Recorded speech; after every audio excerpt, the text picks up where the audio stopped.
Muito boa noite, seja bem-vindo à edição 120 das Lanças Apontadas. Hoje comigo António Simões, é um regresso a este estúdio, muito obrigado por ter vindo.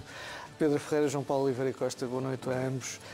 Vamos falar, obviamente, em primeiro lugar do jogo da próxima jornada, que é a penúltima jornada do campeonato.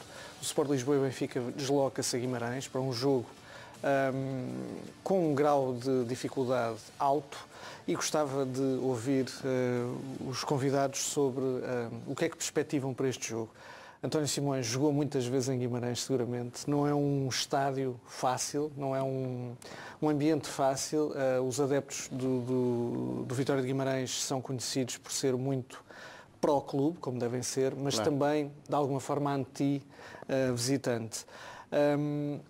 Pela sua experiência, pelo que tem acompanhado do Sport Lisboa e Benfica ao longo desta época, quais pensa serem as soluções ideais para derrotar este adversário?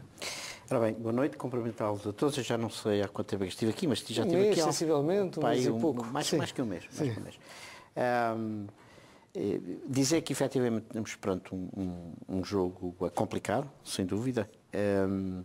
Os adeptos do Guimarães são muito empenhados, estão muito assumidos por aquilo que acreditam, e até tem a ver com razões culturais, não só desportivas. É uma cidade muito agarrada aos seus costumes, etc. E cria um ambiente muito hostil, digamos assim, com toda a legitimidade, como é óbvio. Claro. Eu diria que este jogo é um jogo que não se deve ter a ansiedade de se ganhar o jogo rápido. Este é o que eu penso, o primeiro aspecto. O segundo aspecto é o requisito da nossa marca de ser igual a nós próprios. Portanto, não modificar nada. Esta é a equipa que vai jogar, este é o modelo, tudo isto está consolidado, foi tudo isto que fez que o Benfica chegasse a este ponto, foi com tudo isto que os nossos adeptos, os nossos sócios, que o clube se empolgou, com toda esta onda, e, portanto, não temos que mudar nada. Agora, como é óbvio, requer seguir e digamos, demonstrar exatamente esse modelo, exatamente essa postura. A equipa tem valor, nós sabemos perfeitamente que o Guimarães em casa apenas perdeu 2 vezes, não perdeu com os grandes, ganhou até de uma forma muito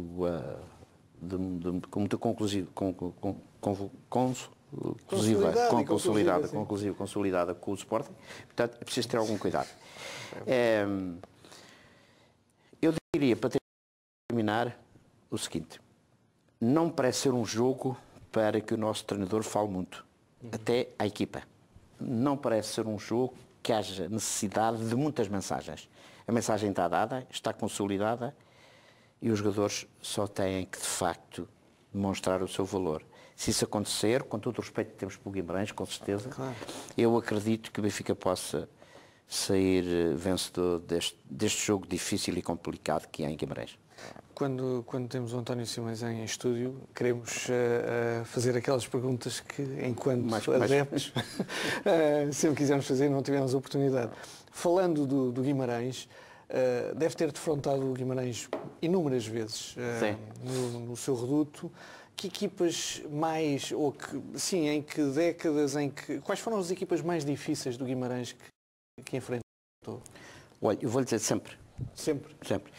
Eu sou do tempo, já não sou novo, que íamos à Amorosa ou ao Pelado, que era uma coisa muito... Um dos primeiros jogos que eu fiz na primeira equipa do Benfica, ainda jogava o José Águas e companhia, ganhámos lá 4-3, lembro perfeitamente, chover, tremendo. Jogava um lateral direito de Caiçara, que era muito duro, e vou aqui contar esta pequena história, que isto é muito engraçado. Os balneários, portanto, eram lá em cima, aquilo era num alto, e nós, para irmos para o balneário do Benfica, tínhamos que passar pela porta do balneário do Guimarães.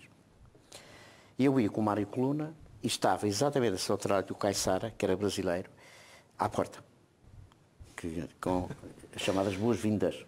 Neste caso eram as más-vindas. E ele disse assim, nunca mais me esqueci, eu tinha os meus 18 anos. E ele dizia, eu acho que eu vou dar aí num miúdo, num guri, que é um miúdo.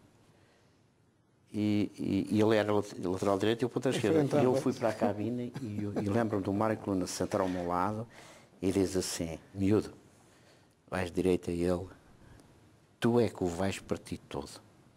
Deixa o resto comigo. Nunca me esqueci. Achei isto um momento marcante. A atitude do Mário, nosso querido Mário, de confiança e de proteção. Ou seja, aquele pequeno gesto protetor empurrou-me lá para dentro sem medo. E, de facto, as coisas correram bem para o clube. Isto apenas como um pequeno episódio do que nós recordamos ao longo do nosso trajeto.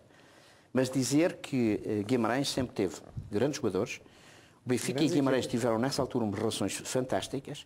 Muito bons jogadores do Benfica foram para o Guimarães. E acredito que essa relação se mantém de respeito, embora, como é óbvio, numa outra sociedade, num outro futebol, num outro campo e com outras gentes. Mas confesso que a história do Benfica com o Guimarães é uma história positiva para o Benfica, onde sempre encontrou um adversário de grande valor, que é muito importante nós respeitarmos. O Guimarães é, de facto, um grande clube em Portugal, que tem adeptos fiéis e que isso conta na hora do jogo. Mas, enfim, nós sabemos que o Benfica também tem o seu passado, também tem a sua grandeza e também tem a sua capacidade de se confrontar mesmo com ambientes difíceis como vai ser. Pedro, o que é que tu vaticinas para este jogo da penúltima jornada do campeonato? Antes de mais, muito boa noite e é um prazer e uma honra estar aqui convosco e hoje também com o António Simões. Eu para este jogo, como em todos os jogos, espero uma vitória do Benfica, mas esperar uma vitória do Benfica está muito longe de partir do princípio de que está a ganho. E aquilo que tem marcado, o António Simões dizia há pouco, o Benfica para ganhar tem de manter a sua identidade, tem de ser igual a si próprio e não jogar em função da importância que este jogo tem e do adversário que vamos encontrar, temos de ser nós próprios. Isto para dizer que neste momento, aquele que me parece que pode ser o primeiro grande adversário do Benfica é o próprio Benfica.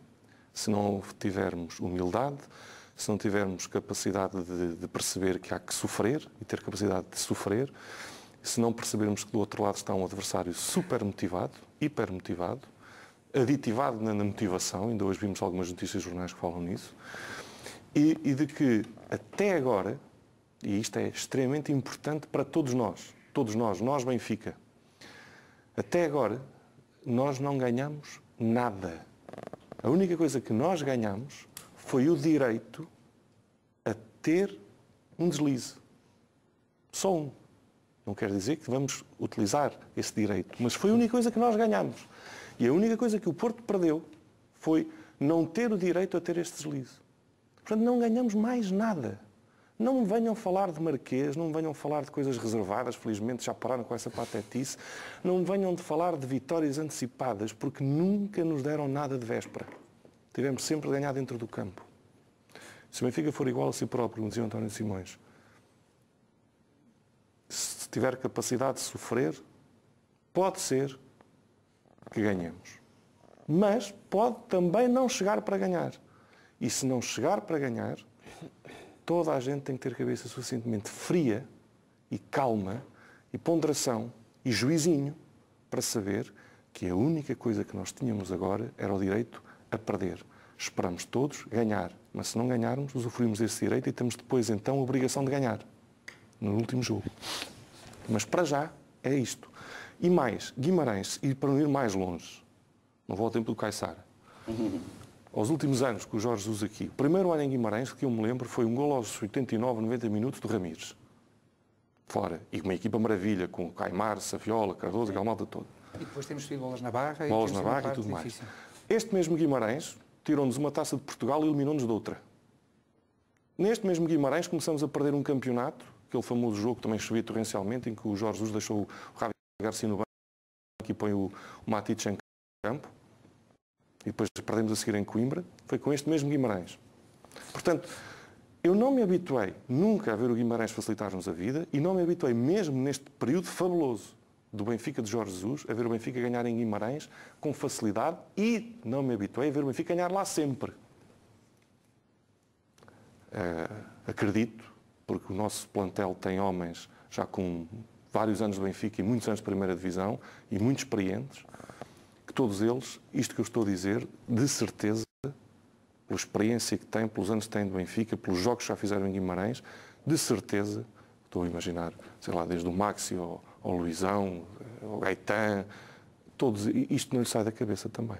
E é essencial que não lhe saia da cabeça isto. Porque é o primeiro passo para nós podermos conseguir ganhar o próximo jogo. Se assim não for, lamento, mas não vai lá. João Paulo. Uma boa noite a todos também. Enfim, a tua perspectiva para o Guimarães. Já saudar e dizer que eu, nos últimos tempos, por boas razões, tenho dado a dormir pouco. E uma das boas razões é porque sabia que vinha estar outra vez com o António Simões aqui na programa. Este Ricardo me avisou que o Centro também estava connosco, porque foi mais uma razão para estar aqui, empolgado por estar aqui. Tenho para nós é mesmo uma grande alegria e estar presente. Façam essa diferença toda. Eu estou no espaço que eu adoro e que permite que tenha este egoísmo que me pertence. Pois, e estou com as pessoas que eu também gosto. Portanto, mais contente. Tinha 8 anos e via-o marcar golos ao Sporting e, portanto, deixe-me... Mas então, sobre o... Eu queria dizer uma coisa, quer dizer, partilho naturalmente desta grande esperança, que eu acho que nós temos que encaramos o jogo de domingo com uma grande esperança.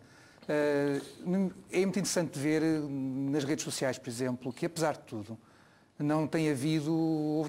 Há sempre um outro, tem 6 milhões. Sim, entre claro. 6 milhões tem que haver alguns que já são campeões desde que começou o campeonato. Pronto, mas isso é sempre assim. Mas eu acho que tem havido uma atitude muito comedida de esperança, claro, de dizer aquelas coisas próprias das bocas, até algumas vezes até quase para dar ânimo e de sentir que estamos quase, mas é isso, estamos quase. Estamos quase não é nada. Exatamente. E em relação ao jogo, acho que a equipa tem todas as condições para fazer um bom jogo. A falta do Samaris é uma falta que eu acho que, como temos visto as coisas, será facilmente compensada neste momento entre o Feiça, o Ruben Amorim. Eu não estou convencido que mais algum com o Jesus na plateia da cartola, como nos fez quando o Soleimani entrou em Barcelos. Mas penso que, não, embora o Samaris, claro que era muito melhor que o Samaris jogasse, mas não será por aí nunca que viremos a ter problemas graves. O historial é aquele, o historial dos jogos com o Guimarães, em Guimarães, é aquele que o Pedro acabou de nos dizer. E, portanto, sobretudo na era Jesus, tem sido sempre muito difícil. Também nunca lá jogámos para ser campeões e, portanto, isto de ter dispor do match point dá, teoricamente, algum acréscimo de motivação, seguramente aos jogadores. Por comparação com outros campos mais difíceis, inclusive, aqui a dificuldade é a equipa do Guimarães e, eventualmente, a própria pressão que, para todos os efeitos, os jogadores sabem que se ganharem aquele jogo são campeões. E isso é bom e é mau, quer dizer, é natural que é sobretudo bom, mas nessa altura, poderá haver alguma ansiedade acrescida, em contrapartida, vamos jogar num campo que, em princípio, suponho que o Melos não terá, como o anterior, mas nem relva muito alta, esperemos que essas coisas também sejam ultrapassadas. E, enfim...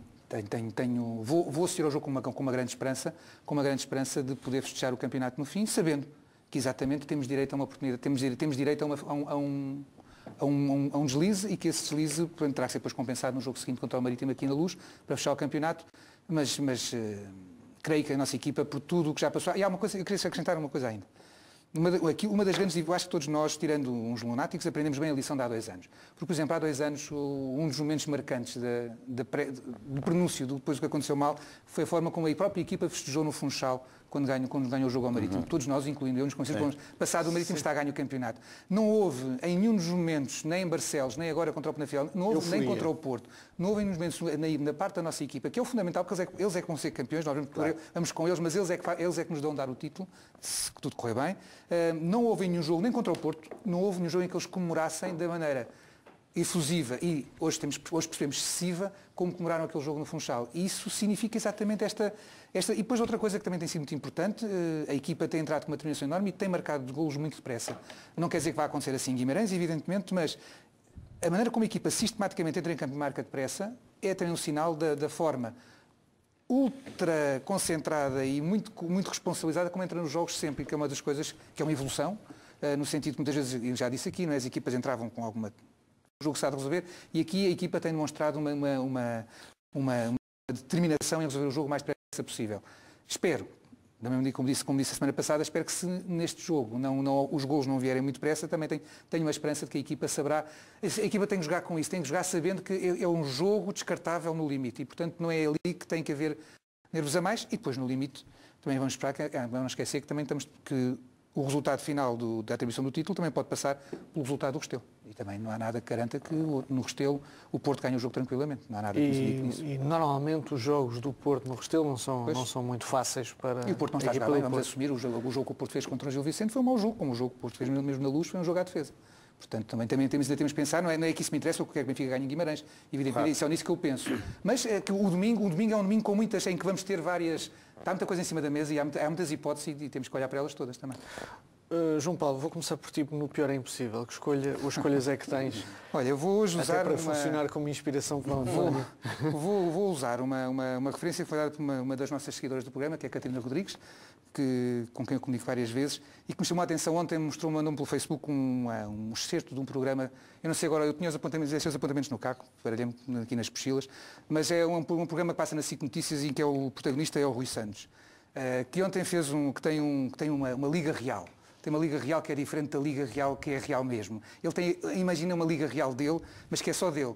Em que tem uma série de disparates e realmente eu acho que ontem passou tudo o que é sério em jornalismo desportivo e tendo em conta, enfim, eu não me esqueço, já disse aqui, eu aprendi a ler em cima da bola.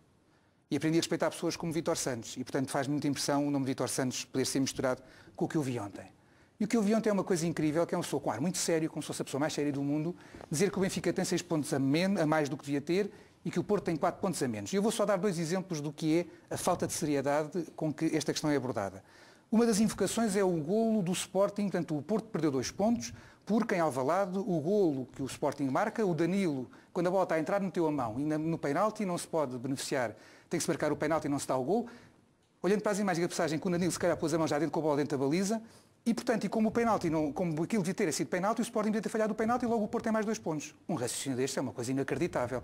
Quando nós, normalmente, nesta questão de com os pontos a mais ou menos, o que a gente diz sempre é roubaram-lhes um penalti e roubaram-lhes a vitória. Aqui não é. Como não marcaram o penalti, o Sporting falhar o penalti. Como se, enfim, a gente até gosta que o Sporting falhe penaltis, mas não contra o Porto, evidentemente, e portanto é um argumento assim um bocado demais. E depois diz também como se fosse a coisa mais verdadeira deste mundo, coisa que nenhum dos nossos adversários diz hoje, que no Benfica-Rio Ave, no célebre Benfica-Rio Ave, o golo do Rio Ave foi anulado com fora de jogo inexistente, porque tudo o que tem sido dito, correram rios de tinta para dizer que o fora de jogo, toda a gente do Porto, do Sporting concordou, sim senhor, o jogo estava em fora de jogo, o fiscal vinha que não podia ter visto. E agora o Rui Santos diz, não, o fora de jogo não havia fora de jogo. E portanto ele muda a conceito. Claro que ele mostra umas imagens em que não mostra o lance como deve ser, e portanto quando uma pessoa consegue dizer com esta seriedade que um lance de penalti que não é marcado, que não era penalti nenhum, aquilo foi gol do Sporting, ponto. Mas aquilo é que o Sporting ia falhar o penalti. Ou podia falhar o penalti, o Porto tem ali 2 pontos porque o Sporting podia ter falhado o penalti. Ou que o Benfica, num lance que toda a gente, na altura, disse que era um fora de jogo. O que se discutia era apenas se o fora de jogo ia ter sido marcado ou não, que agora este senhor diga agora não havia fora de jogo nenhum. E, portanto, acho que estamos... há um delírio qualquer, mas é pena que no jornalismo desportivo e pessoas que têm um nome para honrar digam coisas dessas na televisão. António Simões, se tivesse que escolher um pior é impossível, usava... Para mim o mais estranho, nada disso me surpreende, com toda a sinceridade, mas dizer o seguinte, no que diz respeito ao golo, que ele transforma num penalti, é uma coisa extraordinária. Quando se discute aquilo que nunca pode ser o benefício da dúvida, quando há um golo, portanto, legal, faz-se o rewind, vai-se para trás e vai-se, mas espera aí. Mas é que ele pôs a mão na bola e, portanto, tinha que ser penalti. Bom, quer dizer, se ele põe a mão na bola e é golo, é golo. Já não é a mão na bola. E se fosse penalti, tinha sido expulso, depois o Porto jogava com 10, claro. Como é que se pode dizer que o jogo é empatado? Eu poderia ironizar um bocadinho, talvez não fosse má ideia dizer que todo guarda-redes que toca na bola, mas que a bola entre, tem que ser penalti. Tem que ser penalti, não é? Que a bola tem que entrar sem bater numa mão. Portanto, veja o conceito. Realmente, eu não assisti ao programa, mas conheço a peça. Portanto, nada disso me surpreende. Pedro, a tua escolha do pior é impossível. Eu estava com uma vontade, mas não vou falar do Rui Santos hoje, não lhe vou dar esse prazer, vou apenas dizer que percebo a pirueta argumentativa, porque pôs-nos, por exemplo, a falar no assunto, pôs as redes sociais a falar no assunto, e eu também faço, ele gosta de fazer muitas leituras, eu também faço uma leitura. Esse programa começou por ser ao domingo à noite, andou trasladado de horário em horário, e sabes que é preciso que se fale dos programas, em algumas estações televisivas é preciso que se fale dos programas para terem audiência, porque quanto menos audiência têm, vão mais escorraçados, vão na grelha. Aquilo começou no domingo, passou por uma segunda, já vai tirar por uma terça ou por uma quarta, para fora de horas. Portanto, percebo a necessidade que ele tem de fazer estas piruetas para que seja falado. Se ouvi na gravação, passava-se à 1h35 da manhã. Percebo o contexto, mas pronto, também da peça não se espera outra coisa que não isso. O meu pior impossível tem que ver com uma questão de cultura desportiva que eu estou a achar muito interessante neste país. É normal. Ainda hoje o Presidente do Marítimo dá uma entrevista em que diz, olha, o meu clube Marítimo, dizia ele, já foi treinar ao Dragão. É normal que quando o clube está no continente, qualquer clube possa treinar nos campos dos adversários ou nos centros de treino dos adversários, porque não são adversários a toda a hora, quer dizer, são adversários num determinado momento. Ora bem, tudo isto para dizer que o Marítimo treinou no Seixal na segunda-feira. Em qualquer outro país civilizado, com gente civilizada, isto seria encarado como um momento normal no desporto. Calma, que em Portugal, não é para toda a gente, que eu também vi muito boa gente dizer, deixem-se de patetices, mas para algumas pessoas isto é um crime de lesa desporto. Porque a leitura que fizeram é a partir do momento em que o Marítimo vai treinar ao Seixal, logo, que é uma leitura, é óbvio, para a gente inteligente, o Marítimo vai facilitar no último jogo com o Benfica. Isto é uma relação que qualquer pessoa estabelece logo, automaticamente. Particularmente gente inteligente como aquelas que eu vou citar a seguir. Então há um programa televisivo que eu fui chamado a atenção também por um espectador que me disse, olha, vá ver isto. E eu fui ver lá, agora nós podemos andar com para a frente e para trás, e fui ver, na CMTV, em que estava, além do moderador, estavam quatro senhores, estava o Paulo Futre, estava um senhor que eu não conheço, depois estava um senhor chamado Luís Lourenço, salvo erro, que foi presidente do Vitória de Setúbal e é biógrafo oficial do Mourinho, vale o que vale, e depois estava o senhor Jorge Croado. Portanto, eu conhecia o Jorge Croado e o Paulo Futre, o outro fui ver à internet quem era, e o outro não sei quem é. Mas pronto. E o que é que acontece? Eu fiquei abasurdido com o que estava a ouvir. Porque o senhor de Setúbal que chegou a dizer que o Benfica nem sequer tinha 6 milhões de adeptos, que não podia ter mais do que 3, que isto era uma vergonha, era um escândalo, que esta gente acha que pode fazer tudo. E eu disse, mas onde é que está o escândalo disto? Quer dizer, este senhor acho que foi presidente do Setúbal, salvo erro, já veio à Benfica TV e à BTV. Eu lembro-me do Porto ir jogar a Setúbal. O treinador era um sadinho carismático, o Carlos Cardoso, e ao minuto 62 ou 65 tirou os 2 melhores jogadores do Setúbal. O jogo estava empatado. Tirou os 2 melhores jogadores do Setúbal, que até tinham sido emprestados pelo Porto. Depois acabaram por perder. Há 30 e tal anos que lá não perdem. Lembro-me de em Setúbal, uma vez o Pedro Porença andava a ver um charco de água para adiar um jogo. Não a perceber? A gente vai-se lembrando de umas coisitas. E não via o senhor indignadíssimo com a verdade esportiva e com não sei o quê. O Croado, quer dizer, o Croado a gente sabe o que a casa gasta. O Croado consegue ser, como comentador, aquilo que foi como árbitro. Anti-benfiquista primário, está-lhe no sangue, pronto, é o direito que tem, como pessoa não o conheço. Mas como árbitro deixou um pouco as saudades e como comentador é um entertainer que ali está, pronto, e tudo mais. E achou que aquilo era uma vergonha, que não sei o quê, que não sei o que mais. Dentro da classe de arbitragem, quer dizer, eu percebo que para o Croado seja uma vergonha um clube ir treinar ao campo de um adversário com quem vai jogar daqui a 15 dias, mas não é uma vergonha um presidente receber um ex-árbitro em casa na véspera de um jogo. Deve ser normal, no mundo da arbitragem, no mundo do Croado, isto deve ser uma verdade, uma coisa normal. Eu lembro-me, por exemplo, de ver o Porto ir jogar a Penafiel, um jogo daqueles, só que o Benfica agora vai jogar Guimarães para decidir um campeonato. E a 15 minutos do fim, via-se perfeitamente na televisão, o speaker do estádio do Penafiel, porque o Penafiel na altura era treinado pelo Luís Castro, que depois foi treinar a equipa B do Porto. E o speaker dizia, tenham calma, não vamos estragar a festa ao Porto, falando para os adeptos, claro, como os jogadores do Penafiel não têm ouvidinhos, não ouviam a conversa do speaker, isto é normal. Lembro-me de ver uma vez também, olha, um speaker também num Belenenses Porto. Não sei se era o Croado que estava a apitar, mas como ele é adepto do Belenenses deve-se lembrar destas coisas. antes do jogo começar, pedir uma salva de palmas. E há pouco tempo, isto foi coisa de 6, 7 anos, para o Sr. Pinto da Costa, que tanto ajudava ao Belenenses. O atual presidente da SAD do Belenenses, só para falar de gente ligada ao Coroado, porque é adepto do Belenenses, e um clube que eu muito prezo.